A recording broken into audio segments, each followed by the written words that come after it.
All right, welcome to the Young Turks. Cenk, Uygur, and Kasparian with you guys. Big giant day ahead for you guys. Donald Trump commits another crime on national television. God, I'm going to be proven right on everything. This guy. But I told you he was too stupid to cover it up. He doesn't get it. He doesn't get it. And finally, people are starting to wake up, going, "Yeah, maybe the problem is his mental deficiency." Yeah, I told you. And he's too corrupt to stop. Anyway, so a million stories related to that. Get a load of this. Fox News just broke a story that's very damaging to the president. And Shep Smith and Napolitano will not stop calling Trump's actions illegal on Fox News. Yeah, it's so pretty there's nice. a lot of drums, okay? Elizabeth Warren with an excellent new proposal. That's a little bit later in the program. Again, so this is a new day in America where presidential candidates are going to the left of me. So some of the stuff in there is, yeah. Oh, yeah. By the way, it's a good proposal. I'm gonna put that out there. She put it out there. But there is something about this proposal that makes me realize that she's paying very close attention to critics. Well, look, I don't know about critics, but it's a good thing for somebody to be responsive. It is a good thing. It is a good thing. I'm giving her credit for that. No, we are. We're giving her credit. We'll give her more credit later. But watch it for yourself. We'll give you the details. Yes. Anyways, we start with massive drama between the president and the vice president. Let's do it. There's a split between the president's aides and the vice president's aides, and that is always a sign of impending disaster. That's Joe Lockhart, who worked in Bill Clinton's administration, and he has noticed something that has actually become quite obvious. There is a growing rift between Donald Trump and his own vice president, Mike Pence, as a result of this impeachment inquiry. Now, how much did Vice President Mike Pence know about the phone call with Donald Trump? You have Donald Trump's aide saying, "Oh, Pence knew everything." And then at the same time, you have Pence's aide saying, "Well, no, maybe he didn't know anything at all. We don't know." It seems like he's been left in the dark about all of this. Yeah. So before I give you the details on that, and it's an excellent detailed report in the Washington Post, I want to give you a little more of what Joe Lockhart had to say. Take a look. It's a bit of a circular firing squad right now at the White House as people try to position their principles and settle some scores in the process. Look, I might get struck by lightning for suggesting there's some grand strategy here, but if you look at the big picture, there are those who suggest that the White House, the president's team, is bringing up the word Mike Pence, or the words, I suppose, Mike Pence, because what they're doing is sending the message, everyone's involved here. If you come after me, it's everyone who's going down. So take this seriously. Yeah, I think the Pence people, tried to put out a line that, insulated him, and the Trump White House sent a message saying, if I'm going down, you're coming down with me. There's only one story coming out of this White House, and it's not one that protects you. It goes to the White House strategy, though. I mean, look at what Trump and the team did when Mitt Romney came out and said he was troubled by this. They put out a video that was designed to embarrass him. That wasn't a message to Romney. It was a message to the other 52 senators in the Senate saying, if you say something negative about us, we will come after you with all of the might of the $300 million we have in the bank at the campaign and the pulpit that we have here at the White House. So I think Lockhart is 100% right. And this is just my perception of this. I don't believe that Mike Pence was just completely unaware and just like this dopey guy who didn't know what was really going on. Again, that is my speculation, but let me give you the details from the Washington Post report. Before I do so though, Cenk, do you want to jump in? I do. I have 4 words to say here. Tick, tick, tick, tick. Okay, all right, listen. Their analysis actually was spot on. So Pence definitely tried to skate by on this one, like, I don't know. But Trump made him a henchman, as you're about to see, so he can't skate on it. And now he's having to go all in. And of course, the president, as usual, made him walk the plank. And now he's out there defending the president so that he's just as culpable as Trump is. And if if Trump thought he could get away with it by blaming Pence, like Ukraine, getting dirt on the Bidens, I got another. That was Mike Pence. Like, you think he wouldn't do that? He'd do that. He'd do that, except he's now incriminated himself publicly so many times, and his whole response to this impeachment investigation is like, yeah, that's what I did. That's what I did because I want to drain the swamp, right? So he can't blame Pence for it. But what I think Trump likes to do is drag everyone down with him. 100%. That's what I was getting at. So since there's no way that he could fully deflect to Pence, then why is he doing it? He's just saying, like, no, I want everyone defending me, because if you don't, I'm gonna drag all of you down with me and make sure, because what, he cares about the Republican Party? He cares about principles? Oh, go on. He cares about his colleague, Mike Pence, his partner, the vice president. No, the only thing that Donald Trump ever cares about is Donald Trump. So if he's got to kill everybody on the way down politically within the Republican Party, he'll do it in a second. But that's eventually what's going to cost him the presidency, because enough Republican senators are going to go, this guy's going to kill us all, man, politically. So what's the point of staying with him?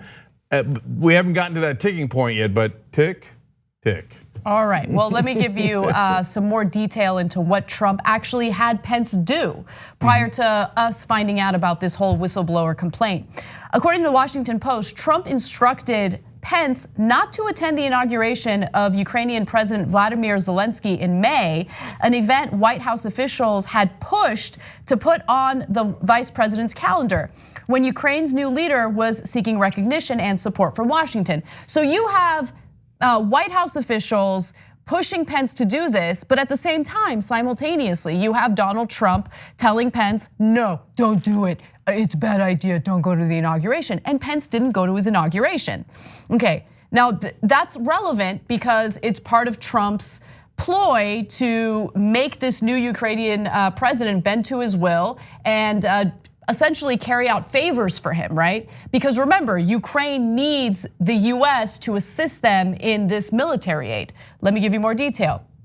Now, instead of traveling to Kiev as he was supposed to, Pence was supposed to, for this May 30th inauguration, Pence actually attended a Trump campaign in Jacksonville, Florida, and made an official trip to Canada later that month. Now, months later, the president used Pence to tell Zelensky that US aid was still being withheld while demanding more aggressive action on corruption. The Ukrainians probably understood action on corruption to include the investigation of former Vice President Joe Biden and his son Hunter Biden.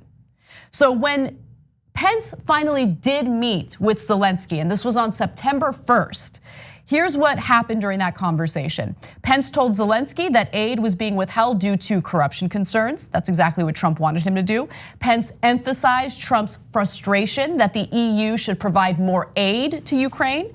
Pence didn't mention Biden, but former officials claim Pence mentioning corruption was code for that issue, whether Pence intended it or not. Yeah, I actually think that undersells it. So involving Pence actually implicates Trump more, not less. As usual, Trump doing more damage to himself because he's not smart enough to figure it out. Because when Trump says in the call, hey, listen, the US does a lot of things for you guys. He doesn't mention the military aid, as far as we know. We'd love to get the official transcript. Anyway, he says, but we do a lot of things for you guys. Now, I need you to do me a favor though, and investigate Biden.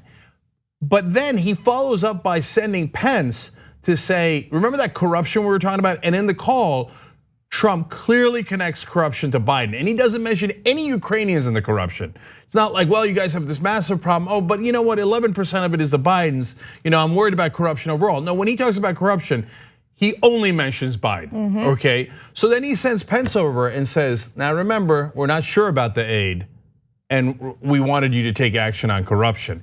Boom, that actually is the quid pro quo. And any prosecutor worth their salt could prove that as well. They're a team, they say they're a team, and one guy says, hey, I want you to investigate Biden, that's the corruption I'm talking about. The next guy says, remember that corruption we were talking about? That's why we're not giving you the aid. Done deal. So like, if you're a Trump defender, no amount of facts or logic will matter to you. It doesn't matter. You will say on the one hand, Hunter Biden, what does he know about Ukrainian gas? What is he getting paid for that company? I know corruption when I see it. Now, it's not technically illegal, but I actually agree that it is corruption. Hunter Biden doesn't know anything about Ukrainian gas. You know why I say that? Because I'm a reasonable human being. I can assess the fact that a guy who doesn't know anything about Ukrainian gas gets $50,000 a month. Why? Because his last name is Biden, right? Now, when we ask you, hey, when Trump says investigate corruption, i.e. Biden, and then Pence says, I'm not giving you the money until you investigate corruption, everyone knows what they're talking about. The only reason you're not admitting it if you're a Trump supporter is because you're a Trump supporter. You're like, I don't care about facts. I don't care about what does my cult leader say. You know it, you know it, you know it. And also, why is your cult leader having a very public meltdown right now? I mean, he's been having a public meltdown ever since this whistleblower complaint became public news. But here's the thing. I think an important part of this story is holding Vice President Mike Pence accountable and not allowing him to push this ridiculous narrative that he was insulated from all of this and he was completely unaware. Because, and I'm kind of burying the lead, so I'm gonna share you one of the most important parts of this story. According to the Washington Post report, his own aide and one of his top aides was listening in on that call between Donald Trump and Volodymyr Zelensky. So the aide is Kellogg, Pence's top national security advisor, listened in on the call from the Situation Room, which was the standard practice, but did not see it as unusual or flag any concerns about it to the vice president.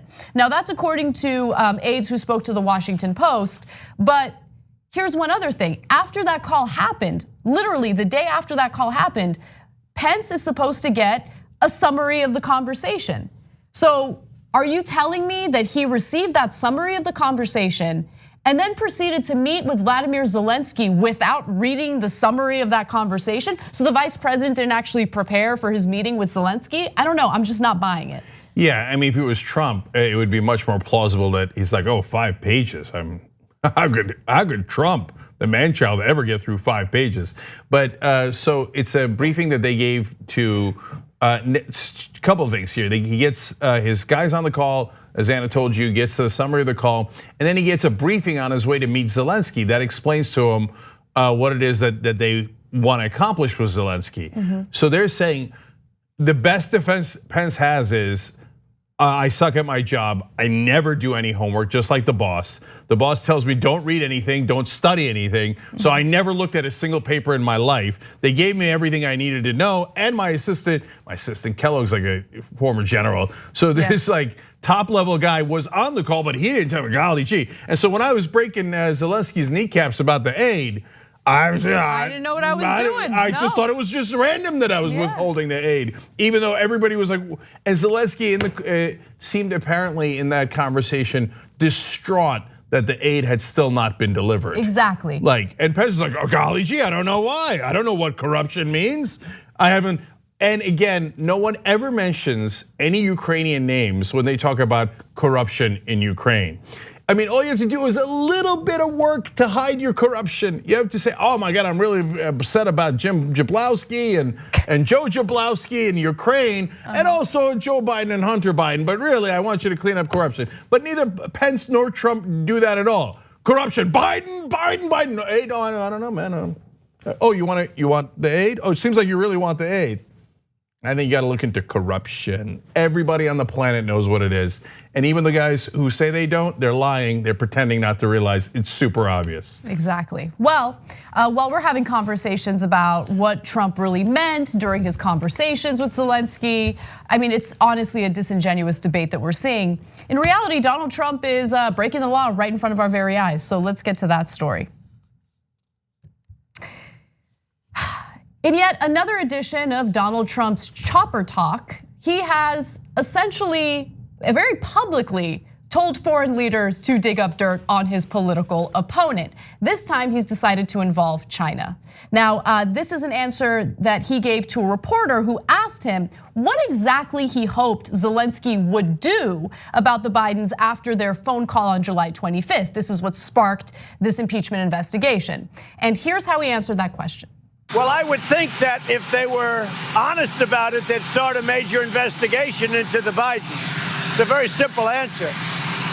they should investigate the Bidens, because how does a company that's newly formed, and all these companies, if you look at, and by the way, likewise, China should start an investigation into the Bidens, because what happened in China is just about as bad as what happened with Ukraine. So I would say that President Zelensky, if it were me, I would recommend that they start an investigation into the Bidens. So now Trump is urging China to launch an investigation into his political opponent. And this is relevant because the US is in the midst of a tense trade war with China, as we all know. The president discussing progress on negotiations with Beijing on a possible trade agreement just moments prior to his remarks about the Bidens told reporters, if they don't do what we want, we have tremendous power. If they don't do what we want, we have tremendous power. The next thing he says is, I want him to investigate Biden. Now, he's gonna say, and his supporters are gonna say, no. When he did the earlier sentence, he was talking about trade. The second sentence was in response to the question and was about Biden. Are these lines blurred enough yet? Okay, anyway, let's talk about crystal clear lines. You cannot solicit any kind of favor or donation from a foreign country for your political campaign or against your political opponents. It is illegal. It does not need quid pro quo. He doesn't have to say, hey, China or else. He doesn't have to say Ukraine will withhold aid. China, I have a lot of power I could use against you. Just the very act of asking a foreign country to help you against a political opponent is illegal. It's not a little illegal, it's completely illegal. And that Judge Napolitano explains that on Fox News over and over again. That's why the Fox News audience is losing their mind. They're like, get that legal analyst off the air. We just want people saying crazy stuff. Why did you allow a sane person on air?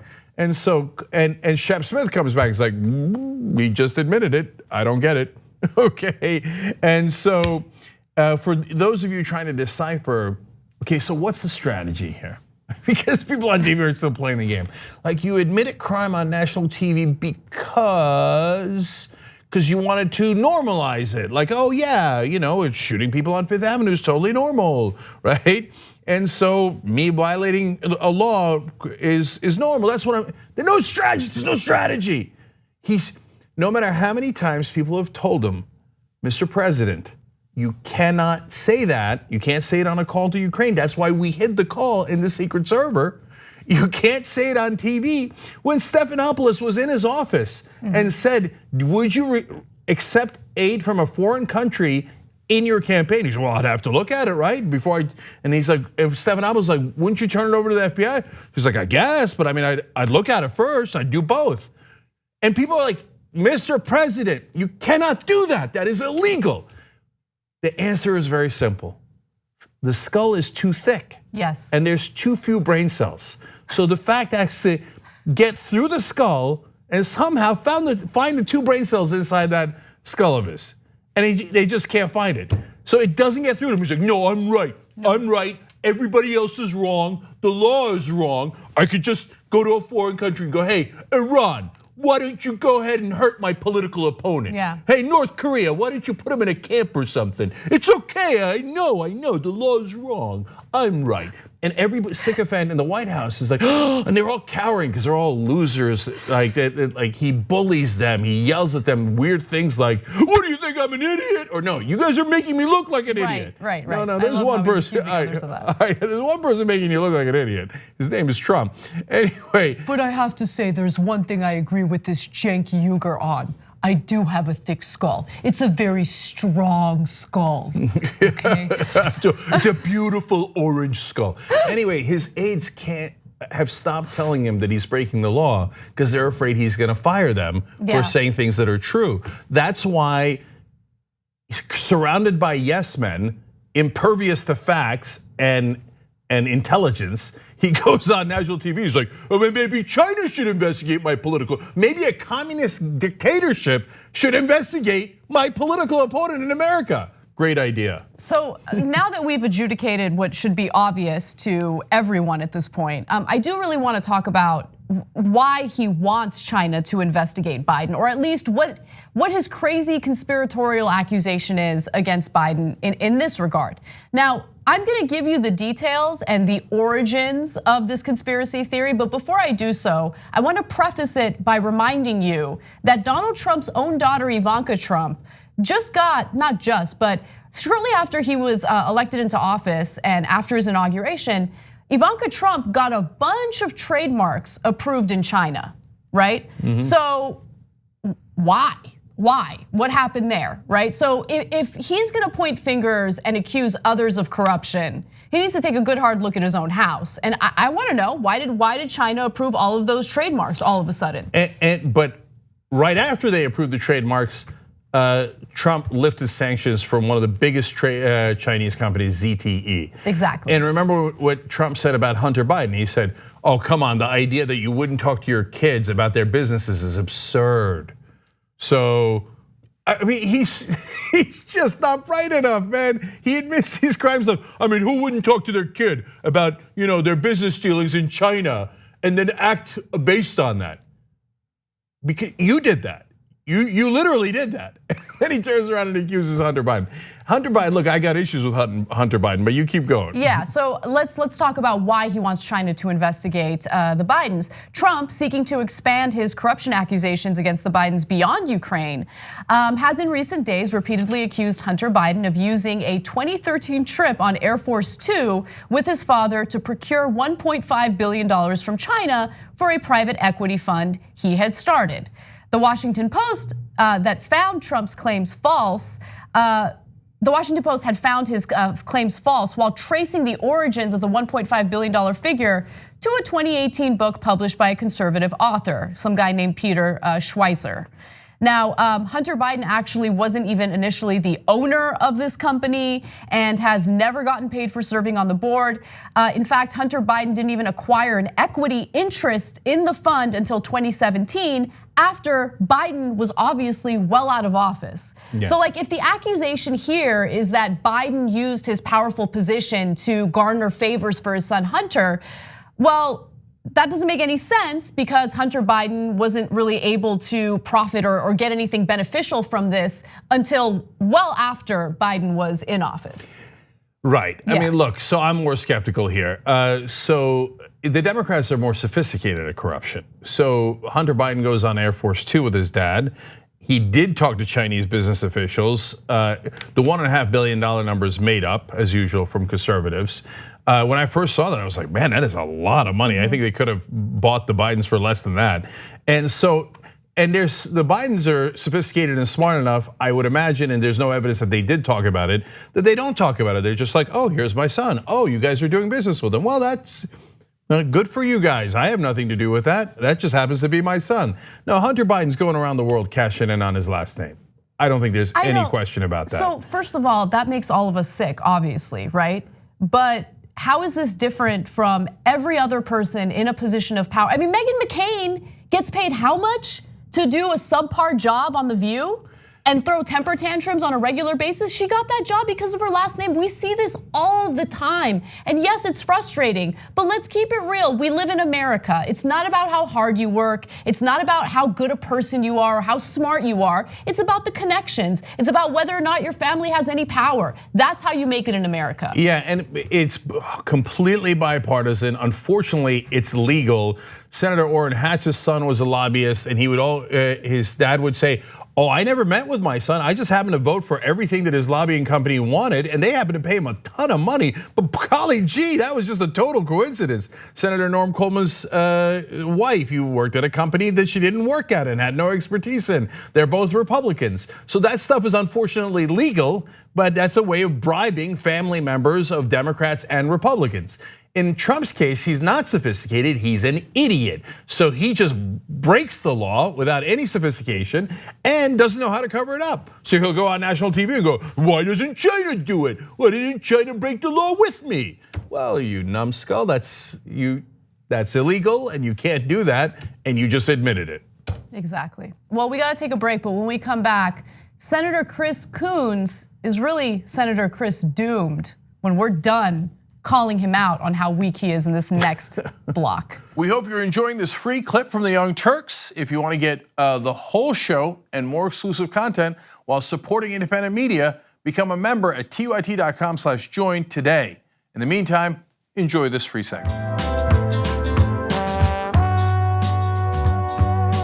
Hey, back on the Young Turks, Cenk and Anna with you guys. Lots of fun comments. Let's go to member section first. You guys earned it. Sharon says, I got my hoodie today. I love it. It's so comfortable and the thumb holes are the best. Totally agree. I keep forgetting to twist people's arms to get one of those hoodies for free. Yeah, because I work here. The Come on. main host of the Young Turks. I think you can get one for free. Okay, so anyway, but shoptyt.com. I have a hoodie, one of those hoodies. I wear it on Old School all the time. It's awesome. Just Ben says Anna is the political ninja today. Oh, is it because of my turtleneck? I guess. Actually, this is referred to as a mock neck sweater. I don't know why, but that's the name. Fascinating. Quijbo says Pence is the whistleblower. Yeah, I doubt it, but I like your theory. He'd have to kind of partly blow the whistle on himself. Right. He'd probably blow the whistle on a thing that he was not involved in. So not the best theory, but I love you for trying. Okay. Do you guys remember that Too Short song, Blow the Whistle? Yeah, I think so.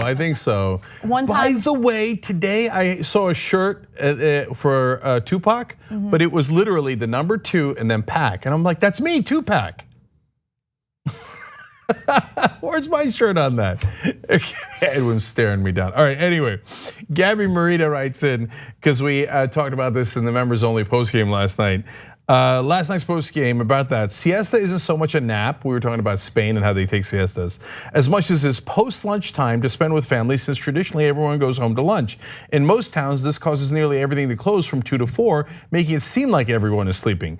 Also, Barcelona is a silly, silly place with a silly football club that everyone hates. Viva Madrid.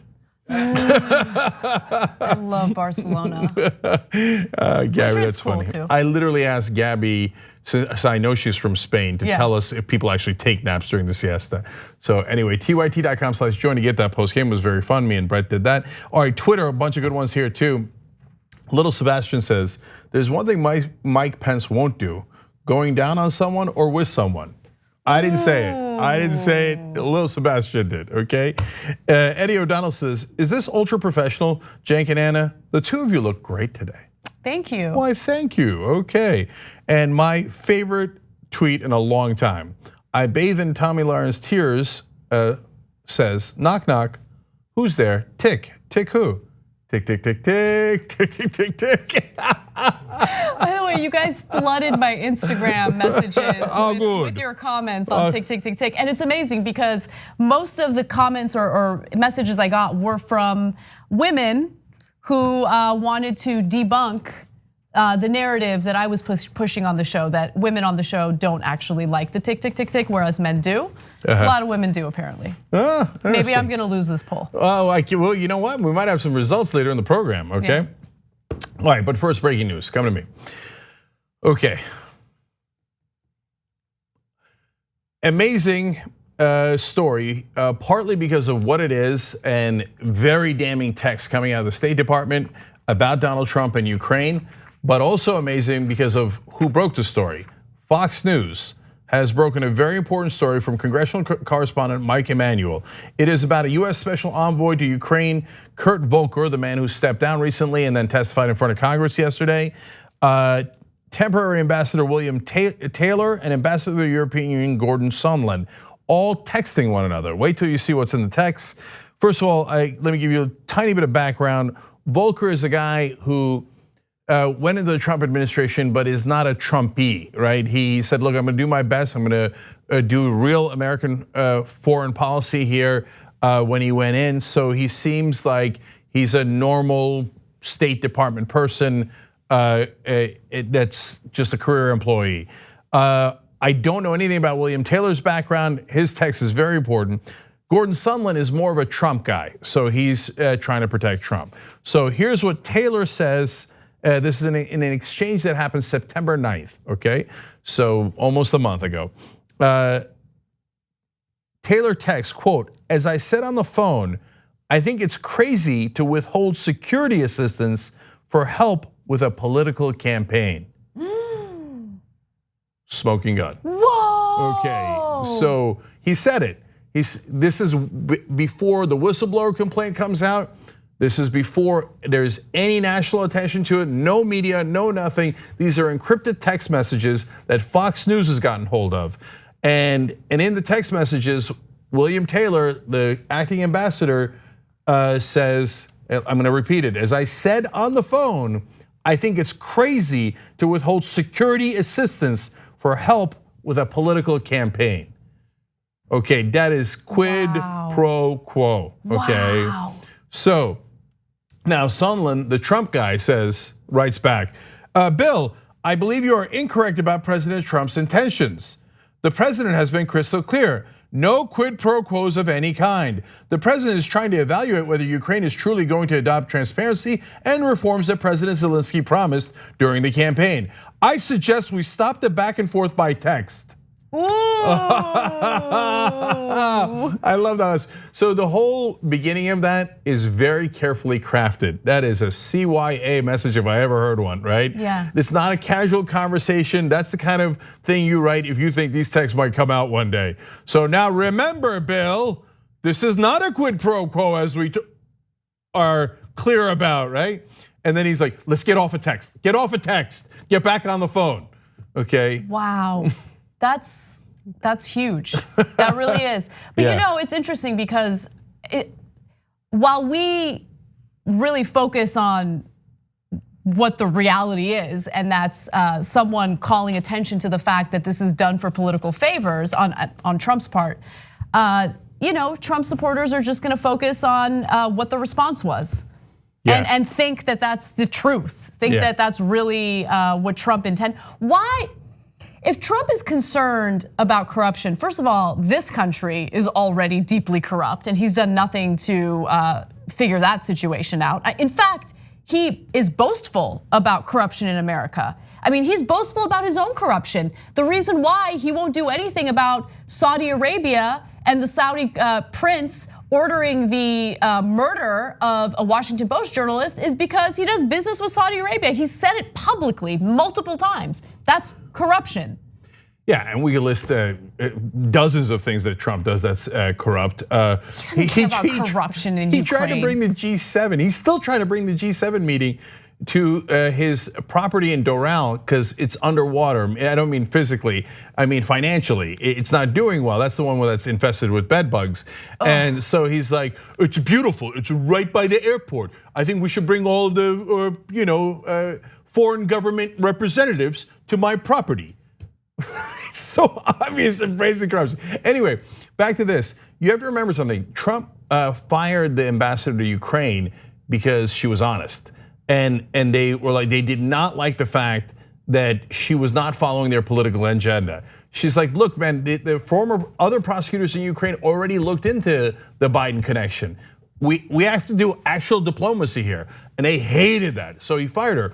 So that means William Taylor, the guy who says in the text, we're doing this for a political campaign, was appointed by Donald Trump.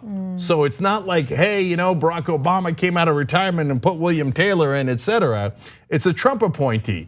And like all Trump appointees, he's temporary ambassador to US because he can't, because everybody's constantly getting fired and leaving. He thinks it's the apprentice in there. Every week he has to fire someone. So this is someone appointed by him very clearly with a smoking gun message there. So I guess begrudgingly, I have to say, nice job by a Fox News reporter doing actual and excellent journalism. What? Okay. We're living in a strange time. Yeah, so now this is driving Trump crazy. In fact, so I'm gonna give you one more thing about Fox and then one more thing about Trump. So Fox News all over Donald Trump. Now, of course, tons of people on Fox News supporting Donald Trump, talking about how impeachment is a coup. Sean Hannity, Tucker Carlson. Oh, it's an administration. I love Tucker Carlson. We're gonna talk about this in the third hour of the Young Turks with a Media Matters guest. But I read this transcript and he's like, no. I mean, this is obviously an administrative coup and has nothing to do with the law. I'm not saying this is a Trump sport. It's just a fact. Like, that's not at all a fact. That's your opinion, and a wild, crazy opinion at that. So that's, Fox News still has plenty of that garbage on there. But as we told you a little while earlier, Fox News congressional correspondent Mike Emanuel broke a damning story about texts between diplomats at the State Department saying that yes, we are withholding the aid because of political reasons, okay? Now I want to go to Judge Napolitano, was asking for a favor from a foreign country for your campaign illegal. Let's watch. In his view, apparently in the president's view, asking a foreign government to investigate a domestic political opponent is not troublesome or problematic. The problem with that is the statute, which says soliciting, asking for aid in a domestic political campaign, whether the aid is delivered or not, is a criminal event. That's clear in the statute. Whether the aid is delivered or not, asking for it is impermissible.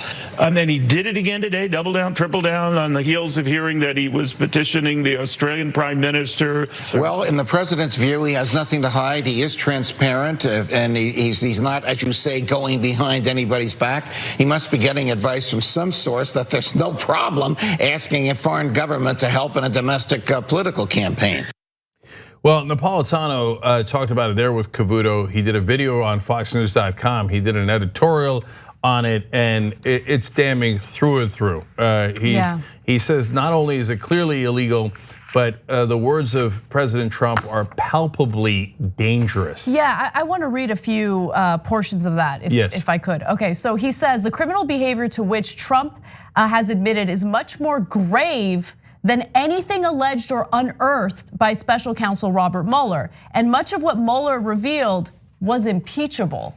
That is a line from Napolitano's op-ed. He also says the president's allusions to violence toward the whistleblower are palpably dangerous. They will give cover to crazies who crave violence, as other intemperate words of his have done.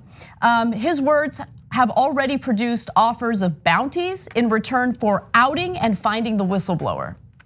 Yes, so these are Fox News analysts saying, look, we got to just tell you what the reality is. So there's a couple of people who've basically said, no mas, we're not going to participate in this charade. So then we go to Shep Smith.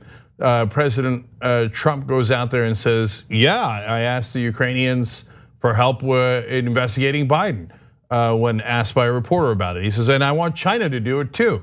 And then Shep Smith comes on air as every person looking at it was like, he just admitted another crime, right? And this is what Shep Smith says on Fox News. The president asked Ukraine and China to investigate his political rival on television for all the world to hear. Fox News knows of no federal investigation of his rival for any violations of any American law. If it is determined that the president made that request to help his campaign for re-election, President Trump may have violated federal law. It is illegal to ask a foreign national or foreign country for any political assistance. There's also this potentially important point, that immediately before the president asked China to investigate, he reminded Beijing about upcoming trade talks. Well, we're looking at a lot of different things. China's coming in next week. We're going to have a meeting with them. We'll see. I have a lot of options on China, but if they don't do what we want, we have tremendous power. Oop. When he says, if they don't do what I want, we have tremendous power. Next question, next answer. He says, I want China to investigate Biden. Even Fox News hosts have to say, yeah, that's illegal. You can't do that. More from Shep Smith.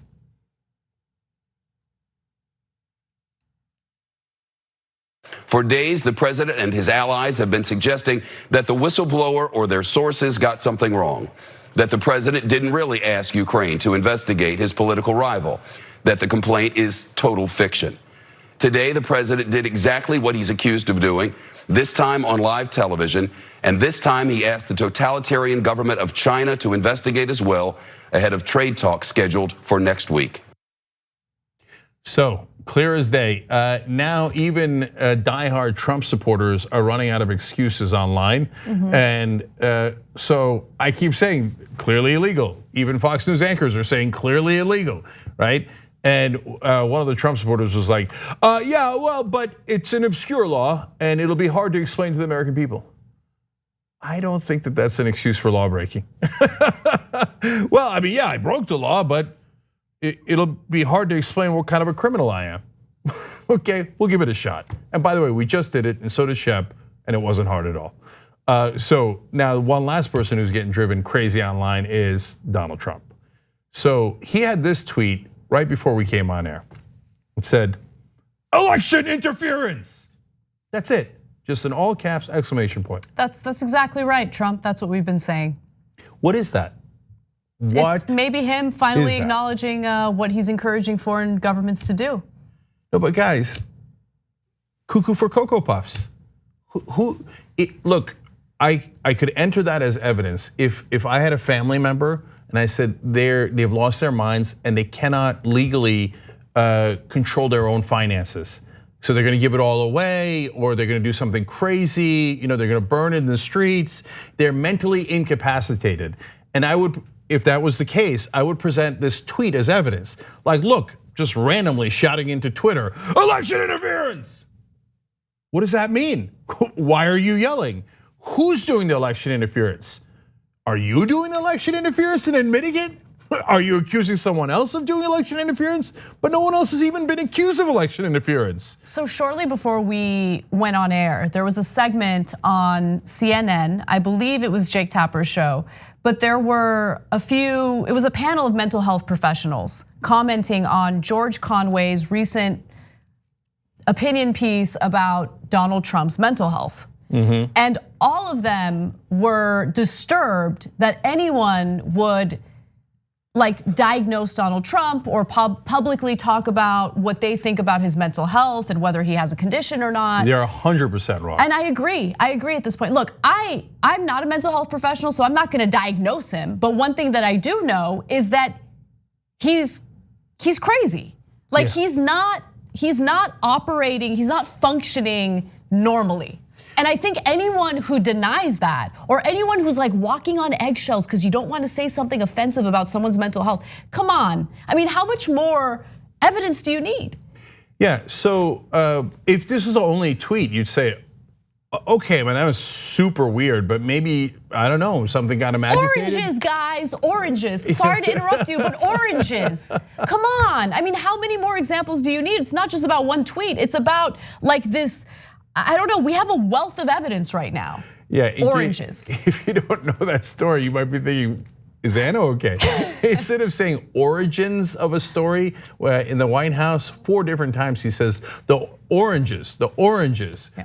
And one time he said origins, so he actually knows the word. So, I mean, the guy's, okay, now one more thing about that. George Conway today with a huge op-ed, that's, remember, Kellyanne Conway's husband, saying, and he started with a really interesting example. He's like, anybody watching the Redskins last season, saw Alex Smith get sacked, saw the tape of his leg getting snapped. And he's like, it was gruesome. Everyone watching knew that his leg was broken. None of us were doctors, okay? I suppose there were some doctors in the audience, but he's like, you didn't have to be a doctor to know his leg is obviously broken, right?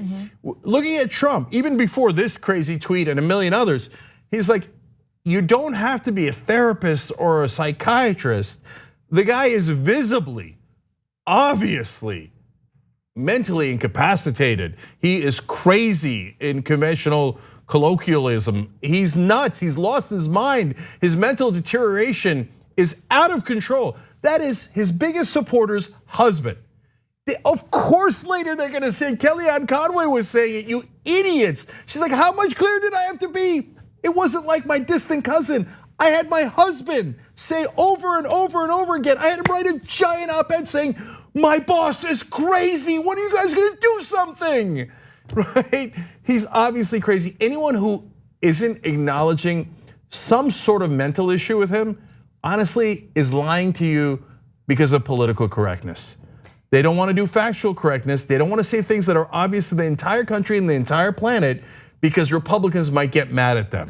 That isn't journalism. And one day when Kellyanne Conway inevitably says what you just mentioned, I just want us to all continue holding her accountable, because her obsession with power has led her to continue working, not only working for this administration, but she goes on national television regularly to defend him and his actions. So I don't care what her husband is writing. She's her own person, and she remains complicit. I got you. We'll get to Kellyanne later. But the point is, it's obvious the Conway family is sending an SOS to the world. Kellyanne works with them every single day. And her husband constantly saying, why aren't you guys focusing on the fact that her boss is absolutely nuts? So we feel like we're all getting gaslit. It's like almost a form of torture where there's an obvious fact and everyone on TV is like, hey, don't even say 2 + 2 = 4. A lot of Trump supporters say 5, some say 87, some say 13. It would be offensive to call 2 + 2 equaling 4. I don't need the reporters to call them literally crazy. I can do that. We do perspective journalism, so we give our perspective, we give our opinions. But you should be having a national conversation about the mental well-being of the president. If you're not, you're purposely hiding that conversation to help the Republican Party because you're scared of them. That's called political correctness. We got to take a break. When we come back, the Chris Coons story that I was promising you and more. Take a look at the oranges.